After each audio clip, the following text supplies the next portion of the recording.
1, 2.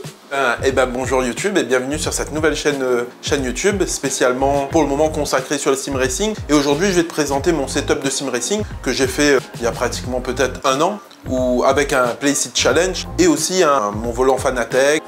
Bah écoute, tu sais quoi, je vais te montrer comment j'ai agencé tout mon matériel parce que je suis là pour faire découvrir comment je l'ai installé. Allez, c'est parti. Alors voici la petite bête. Alors comme je disais, hein, c'est du Playseat Challenge. Je suis parti sur un Playseat Challenge parce que je voulais un setup, comme mes potes me disent souvent, c'est une chaise de camping. Donc ça les fait bien rigoler. Mais moi je voulais un setup très facile à déplacer. Et je l'ai mis sur avec un Fanatec et un volant McLaren GT3. Moi en fait, pourquoi j'ai fait ça? Pour être vraiment précis, c'est que, je sais pas si vous voyez ici, c'est mon espace où je travaille. Parce que moi je suis vidéaste et j'ai besoin de faire de la production audiovisuelle. Donc j'ai besoin que mon espace, en fait, je vais vous montrer comment ça se passe. Ben attendez. En fait, moi ce que j'ai besoin, c'est que à tout moment, je puisse déplacer mon écran. Hop là. Et ensuite, déplacer ma chaise. Hop là. Déplacer ma chaise. Hop. Je remets mon setup. Et que je vienne avec ma chaise travailler. Je l'ai peut-être éteint. Voilà, comme ça je peux travailler directement.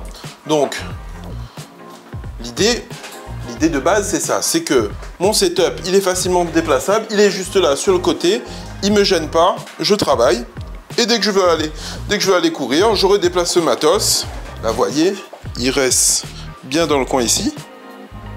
Et moi je redéplace tout ça. Donc en fait, je suis parti sur je vais essayer de vous mettre peut-être en description les modèles parce que moi je suis parti sur un écran Samsung 21/9. 21/9 parce que c'est assez intéressant pour jouer. C'est un peu déjà ultra wide, mais c'est pas du 49 non plus. Mais ce petit aspect là, de pouvoir le défaire comme ça, le bras, il va le plus loin possible. Ça peut le soulever carrément l'écran. C'est ça que j'apprécie beaucoup avec ça. Donc, on va repartir sur le setup de Simu. Donc, je suis parti. Je pense que ça pourrait aider certaines personnes à voir comment ça fonctionne. Je vais parler un peu des contraintes qu'il y a sur ce setup. Mais on va dire que avoir un Fanatec sur un Playseat Challenge, c'est quand même un poids important juste ici. Juste à l'avant. Parce que le poids, il est quand même important juste devant ici. Et ça peut arriver que quelqu'un tape ici, juste ici, et que la base aille tomber. C'est déjà arrivé que la base est tombée. Donc moi, pour résoudre ça, je mets des poids. Je mets des poids juste ici. Ici, pour que ça ne tombe pas. Soit juste ici. C'est hyper important parce que c'est, voilà, quand la base en elle-même, elle tombe, après c'est pas top parce que moi ça m'a déformé un peu mon Fanatec. Mais voilà, c'est déjà un premier truc à savoir. Bon, c'est vraiment pas un tuto pour vous apprendre pour vous dire qu'il faut l'acheter ou pas, mais c'est comment voir la chose si vous prenez un Playseat Challenge avec un Fanatec parce que c'est pas forcément assez commun. Moi, par derrière, je me suis pris un petit pédalier, le pédalier DC Belgium en DC3. Franchement, il est bien. C'est du 100 kg en lot cell. Hop là, petite mise au point. C'est du 100 kg en lot cell. Moi, je l'aime vraiment bien. Et je trouve que c'est vraiment pas mal. Après, le prix, je crois, c'est au moins 300 € les deux pédales. Avant, pour vous expliquer, le Playseat, je le mettais vraiment allongé. Ça permet de l'allonger. C'est-à-dire qu'il y a des scratchs. Et plus vous les enlevez, plus ça va être allongé. Ou sinon, vous mettez un petit peu en position GT. Vous voyez, là, c'est en position GT, par exemple. J'ai arrêté de me mettre en position F1 parce que j'étais vraiment bas. Et en termes de freinage, je trouvais ça plus intéressant d'être en position GT pour pouvoir avoir une meilleure pression au niveau des pédales. Bon, vous allez dire peut-être que je dis n'importe quoi, mais moi, c'était la sensation que j'avais. Donc voilà un peu le matériel. Qu'est-ce qu'on pourrait dire là-dessus? Je pense que je vais pouvoir commencer à installer et vous allez me voir jouer un peu dessus. Je pense que vous voyez un peu tout. Moi, particularité, le Playseat, ça marche toujours avec un coussin parce que je me sens mieux installé. Voilà, on sent vraiment mieux. Donc moi, je mets toujours un petit coussin dedans. Voilà. Et on va faire des petits essais de course. Pour s'installer, il y a deux possibilités. Donc, setup maniable, assez facile pose des contraintes. Il faut quand même aller déplacer ça, ouvrir ici et le déplacer sur le côté, sachant que c'est assez lourd. Donc il y a la petite protection qui est juste ici, une petite protection qui empêche de basculer, mais il faut toujours faire attention. Donc ça c'est une des techniques. Moi je le fais plus forcément, je passe directement, mais on va le faire juste, c'est déjà pour la vidéo. Hop,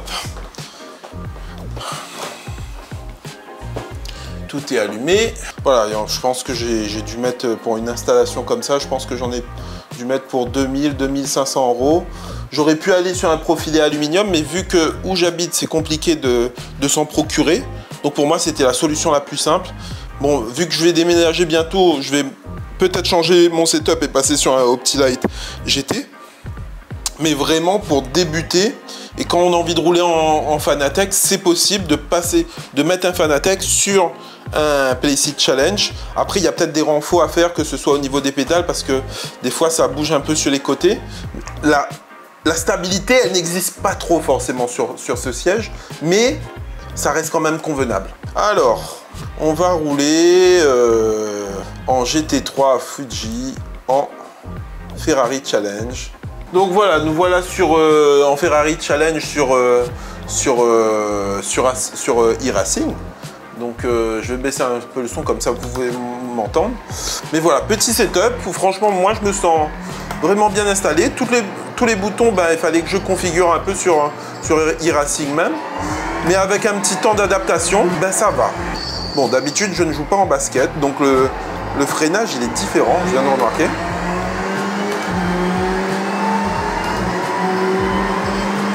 Mais voilà, je me sens quand même confort. Je me sens quand même confortable, apte à essayer de bien prendre les courbes comme je veux, ou sinon de faire spin la voiture.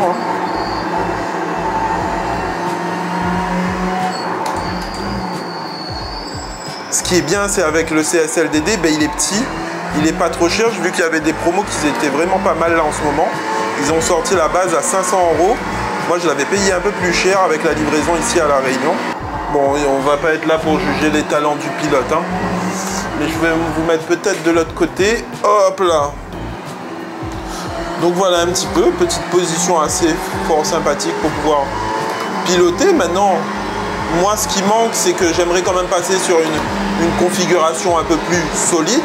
Mais sinon, dans l'ensemble, ça reste convenable.